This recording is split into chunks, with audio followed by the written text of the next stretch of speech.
अस्सलाम वालेकुम व्यूवर्स, आप देख रहे हैं दी अदर साइड स्टोरी।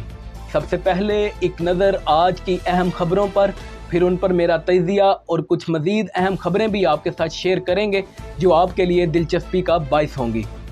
यहाँ मैं ये पैगाम देता चलूँ कि जिन दोस्तों ने अभी तक हमारा चैनल सब्सक्राइब नहीं किया वो अगर चाहें तो चैनल को सब्सक्राइब कर सकते हैं, और अगर कोई दोस्त हमें अपनी कीमती राय से आगाह करना चाहें तो वो कमेंट सेक्शन में हमें अपनी राय से आगाह भी कर सकते हैं। अपने आज के इस वीलॉग में ख़बरों के तफसीली तजिए की तरफ जाने से पहले आज की अहम स्टोरीज़ पर एक नज़र। इमरान खान ने आरिफ अलवी को बुज़दिल करार दे दिया, क्या वजह बनी? तमाम सरकारी अदारों का वाहिद काम किसी भी सूरत इमरान खान को इक़्तिदार में नहीं आने देना है। शहबाज शरीफ की कबूलियत के चर्चे, नवाज शरीफ के वज़ीर आज़म बनने के इम्कानात ख़त्म, पाकिस्तान पर इसराइली हमले की मनसूबाबंदी, तफसीलात आपके सामने।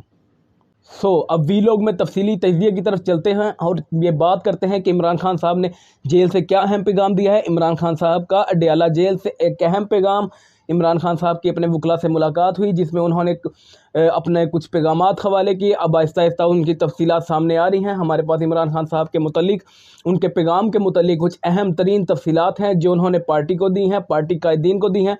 इसको आप एक पार्टी गाइडलाइन भी कह सकते हैं। इमरान खान साहब ने अपने पार्टी कारकुनान को, पार्टी रहनुमाओं को एक पार्टी गाइडलाइन दी है।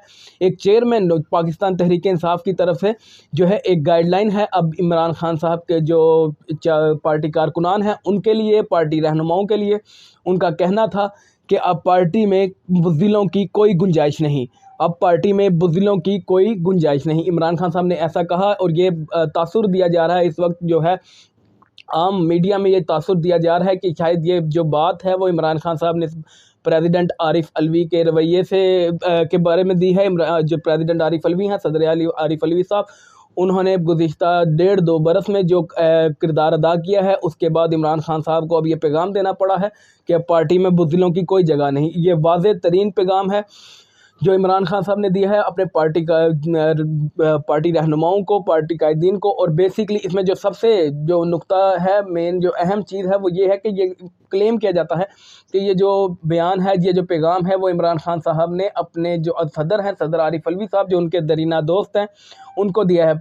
इमरान खान साहब ने आरिफ अलवी साहब के लिए एक अहम तरीन पैगाम पहुंचाया। आरिफ अलवी साहब को ये पैगाम दिया कि अब पार्टी में बुज़दिलों की कोई जगह नहीं। यहाँ पर आपको कुछ बात कर बताते चलें कि आरिफ अलवी साहब का रवैया गुज़िश्ता 1.5-2 बरस से कोई इंतहाई मुतासिर कुन नहीं रहा है। आरिफ अलवी साहब ने बतौर सदर कुछ ऐसे इक़दाम नहीं किए जो पाकिस्तान भर में होने वाली फस्तायत को कम कर सके। पाकिस्तान तहरीक इंसाफ के कारकुनान जो गुज़िश्ता 1.5-2 बरस से कैदोबंद की सोबतें बर्दाश्त कर रहे हैं, घरों में छापे, घरों की पमाली, चार दीवारी के तकद्दुस की पमाली को बर्दाश्त कर रहे हैं, उनकी ख़वातीन को जेलों में घसीटा गया, अदालतों में घसीटा गया, उनकी ख़वातीन के साथ गैर मुनासिब रवैया इख्तियार किया गया, उनके जो पार्टी कारकुनान हैं, पार्टी रहनुमा हैं, उनके घरों में छापे मारे गए और मुसलसल उनको दबाने की कोशिश की गई। इमरान खान साहब ने अब ये पैगाम आरिफ अलवी साहब को पहुंचा दिया है।